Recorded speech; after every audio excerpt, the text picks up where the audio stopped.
কোরআন হাদিস এজমা কিয়াসের ভিত্তিতে আপনি রাষ্ট্র পরিচালনা করতে পারেন। কোরআন হাদিস এজমা কিয়াসের মাধ্যমে আপনি একটা রাজনৈতিক দল ক্রিয়েট করতে পারেন। কোরআন হাদিস এজমা কিয়াসের মাধ্যমে আপনি একটা রাজনৈতিক দল বাংলাদেশে উপস্থাপন করতে পারেন। সালামু আলাইকুম।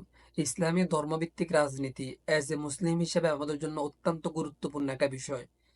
ইসলামী ধর্মভিত্তিক রাজনীতির মধ্যে কোরআন হাদিস, এজমা কেয়াস, ইসলামী রাষ্ট্র পরিচালনা, রাজনীতির মৌলিক উপাদান, রাষ্ট্র গঠন ও রাষ্ট্র শাসন সবকিছু এখানে পরিপূর্ণভাবে উল্লেখ করা হয়েছে, যা ইসলাম থেকে স্বীকৃত।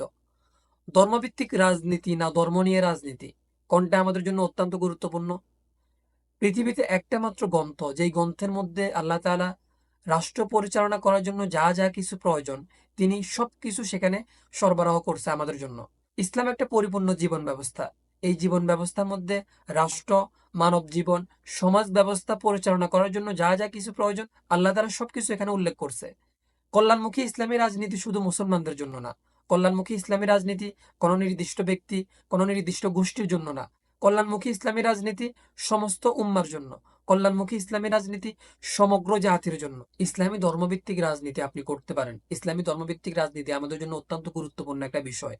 আপনি ইসলামিক ধর্মভিত্তিক রাজনীতি করতে গিয়ে ইসলামের মৌলিক উপাদানগুলো জনপ্রিয়তার জন্য রাজনীতিতে ডাল হিসেবে ব্যবহার করতে পারেন না। আমাদের স্বাধীনতা হয়েছে প্রায় 53 বছর। এই 53 বছরের মধ্যে অনেক শাসককে আমরা দেখছি যারা ইসলামের কিছু মৌলিক উপাদানকে জনগণের সামনে সাইড ক্যারেক্টার রোলে উপস্থাপন করে সাময়িক সময়ের জন্য জনপ্রিয়তা লাভ করছে।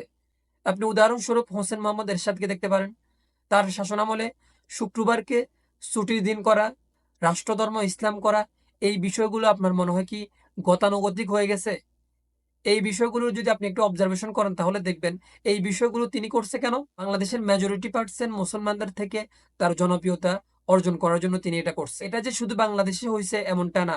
পৃথিবীতে এমন 50টারও বেশি দেশ আছে যারা ধর্মকে ব্যবসা করে রাজনীতি করে। আপনি ধর্মভিত্তিক রাজনীতি করতে পারেন। ইসলামী ধর্মভিত্তিক রাজনীতি করা আমাদের জন্য অত্যন্ত গুরুত্বপূর্ণ। কোরআন হাদিস এজমা কিয়াসের ভিত্তিতে আপনি রাষ্ট্র পরিচালনা করতে পারেন। কোরআন হাদিস এজমা কিয়াসের মাধ্যমে আপনি একটা রাজনৈতিক দল ক্রিয়েট করতে পারেন। কোরআন হাদিস এজমা কিয়াসের মাধ্যমে আপনি একটা রাজনৈতিক দল বাংলাদেশে উপস্থাপন করতে পারেন।